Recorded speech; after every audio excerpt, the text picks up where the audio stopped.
Welcome everyone. आज हम बात करेंगे हीमोग्लोबिन के बारे में और जानेंगे हीमोग्लोबिन के स्ट्रक्चर, फंक्शंस और उसके करैक्टर्स के बारे में। तो यहाँ हम देखेंगे हीमोग्लोबिन को हम एचबी से रिप्रेजेंट करते हैं, ये इसका सिंबल होता है। हीमोग्लोबिन एक क्रोमोप्रोटीन होता है जो कि ब्लड के आरबीसीज के सरफेस पे पाया जाता है और या एनिमल्स के सारे वर्टिब्रेट्स में पाया जाता है। ये एक ग्लोब्यूलर प्रोटीन होता है स्ट्रक्चरली और ये हाइड्रोफिलिक होता है, यानी कि वाटर सॉल्युबल प्रोटीन होते हैं, मॉलिक्यूल्स होते हैं।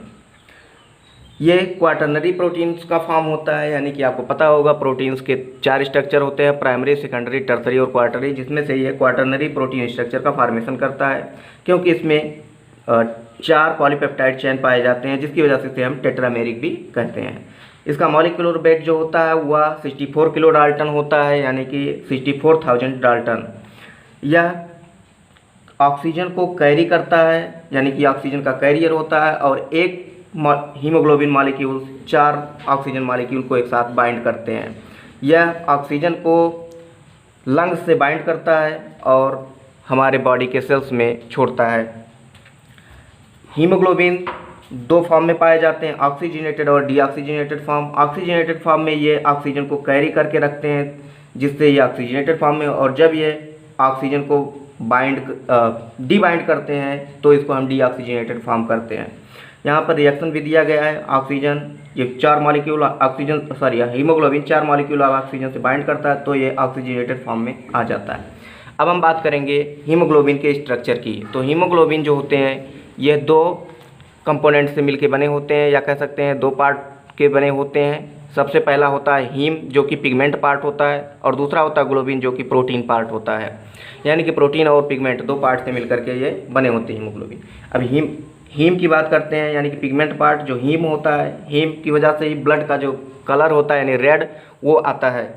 आपको पता होगा कि ब्लड लाल क्यों होते हैं, जिसका मेन कारण है हीमोग्लोबिन का पाया जाना। तो हीमोग्लोबिन के अंदर हीम प्रोटीन हीम पिगमेंट जो होता है उसकी वजह से वो रेड कलर देता है।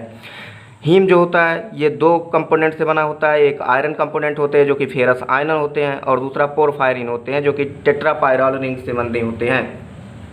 अब हम बात करते हैं प्रोटीनियस पार्ट की, यानी कि ग्लोबिन की। तो ग्लोबिन भी 2 तरह के पेप्टाइड चेन से मिलकर बना होता है, एक अल्फा चैन और दूसरा बीटा चैन। अल्फा चैन जो होते हैं वो भी एक पेयर पाए जाते हैं, जबकि बीटा चैन होते हैं वो भी एक पेयर में पाए जाते हैं।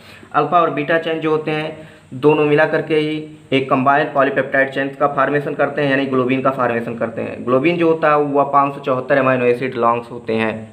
हम बात करें पॉलीपेप्टाइड चैन की, तो पॉलीपेप्टाइड चैन जो होते हैं इसमें हिस्टीडीन कंपोनेंट पाया जाता है। हिस्टीडीन कंपोनेंट जो होता है वह पीएच को मेंटेन करता है, यानी कि हीमोग्लोबिन के पीएच को मेंटेन करता है। हीमोग्लोबिन पीएच ब्लड के पीएच को मेंटेन करता है। अब ब्लड के पीएच अगर लो होता है तो उस कंडीशन में जो ऑक्सीजन बाइंडिंग कैपेसिटी होती है वह वीक होती है।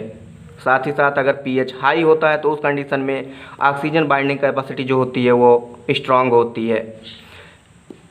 अब हम बात करेंगे स्टेट की। तो इस कंडीशन में पीएच के 2 स्टेट पाए जाते हीमोग्लोबिन के 2 स्टेट पाए जाते हैं, एक आर स्टेट और एक टी स्टेट।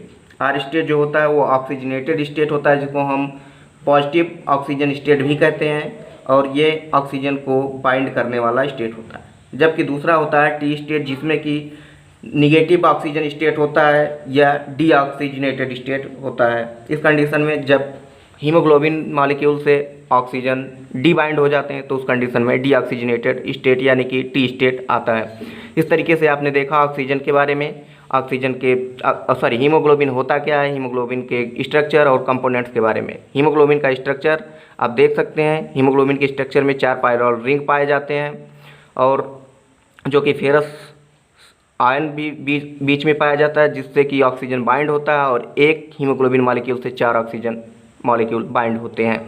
इस तरीके से ये ऑक्सीजन को कैरी करता है और ये सेल्स में लंग से लेकर के सेल्स में पहुंचाता है ऑक्सीजन को, जिससे कि ऑक्सीडेशन प्रोसेस परफॉर्म होता है। तो आशा करते हैं यह वीडियो आपको पसंद आया होगा। तो प्लीज़ लाइक करिए, शेयर करिए, सब्सक्राइब करिए और साथ साथ बेल आइकन को प्रेस करिए, जिससे आपको नोटिफिकेशन मिलता रहे।